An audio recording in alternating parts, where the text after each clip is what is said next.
Assalamualaikum warahmatullahi wabarakatuh. Perkenalkan, saya Jenia Sinan Sururo dari Prodi Bimbingan dan Konseling.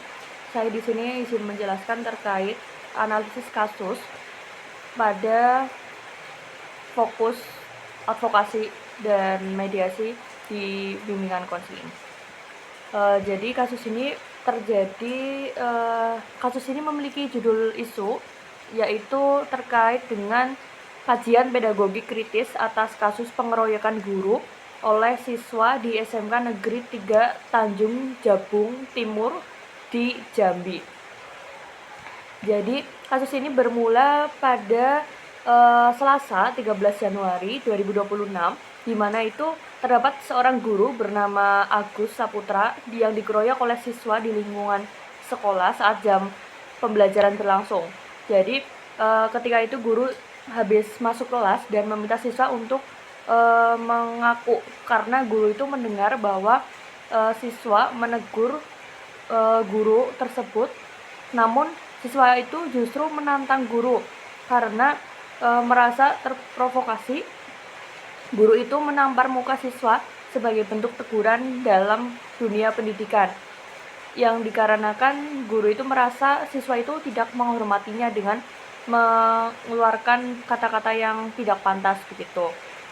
Nah, dari hal itu setelah dilakukan mediasi, diajaklah komite untuk menuju ke kantor, dan di saat itulah terjadi pengeroyokan antara siswa kepada gurunya.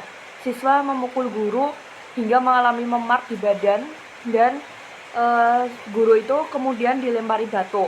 Sebagai respon, guru itu mengambil celurit yang tersedia di SMK, karena SMK ini SMK pertanian, jadi sudah hal yang lumrah banyaknya peralatan di dunia pertanian seperti celurit ataupun pacul begitu. Nah, hal ini malah ketika guru itu mengambil celurit, bukan untuk menakuti siswa, tetapi guru ini inisiatif untuk membubarkan dengan memegang celurit tersebut.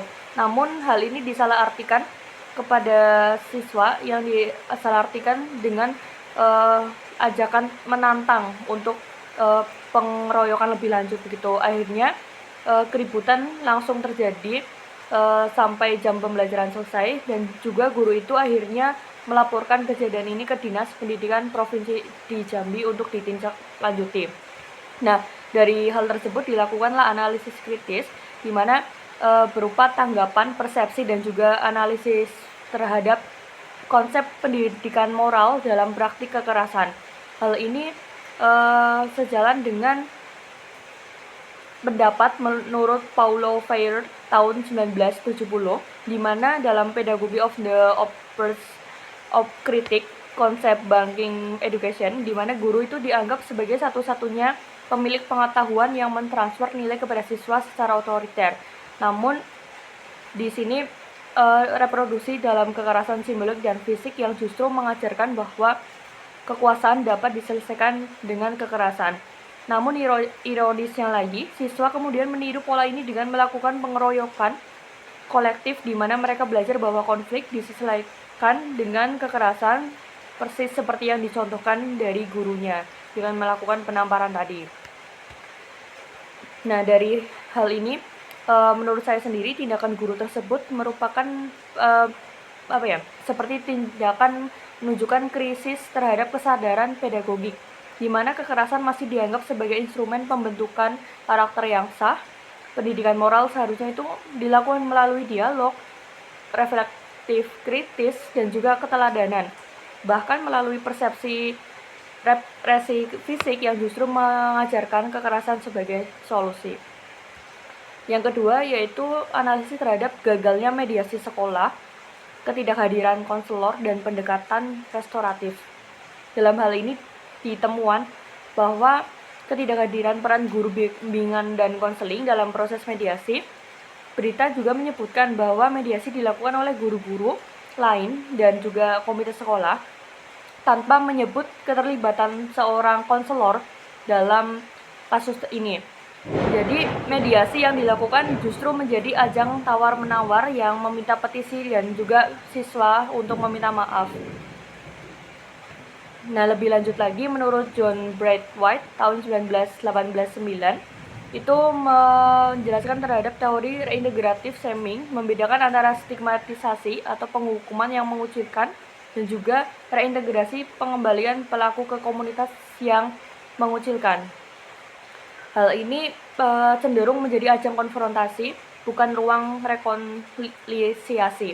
Guru dan siswa sama-sama memaksa tuntutan tanpa ada pihak netral yang memfasilitasi pemahaman bersama atas akar konflik masalah tersebut. Menurut saya juga, dalam hal ini kegagalan mediasi mencerminkan adanya masalah sistematik. Yang pertama yaitu sekolah belum memiliki konselor profesional untuk menangani konflik yang melibatkan antara guru dan siswa, serta yang kedua adanya paradigma penyelesaian konflik di sekolah masih bersifat punitif atau menghukum atau kompetitif, siswa menang kalah, siapa menang kalah, dan juga belum bergeser ke arah restoratif, yaitu memulihkan hubungan. Jadi guru BK yang terlatih dalam mediasi seharusnya itu menjadi fasilitator, bukan sekedar penengah. Nah, dari hal tersebut terdapat rekomendasi dan juga saran di mana terdapat saran terhadap kasus tersebut, di mana harusnya itu diberikan guru bimbingan dan konseling, kepala sekolah, serta institusi pendidikan yang diperlukan terhadap paradigma dalam penanganan konflik sekolah yang menjadi pendekatan punitif dan kompetitif menuju pendekatan restoratif yang lebih bertanggung jawab dan pemulihan hubungan yang lebih efektif. Baik, sekian dari saya. Mohon maaf atas kesalahan bila ada salah kata ataupun perbuatan. Wassalamualaikum warahmatullahi wabarakatuh.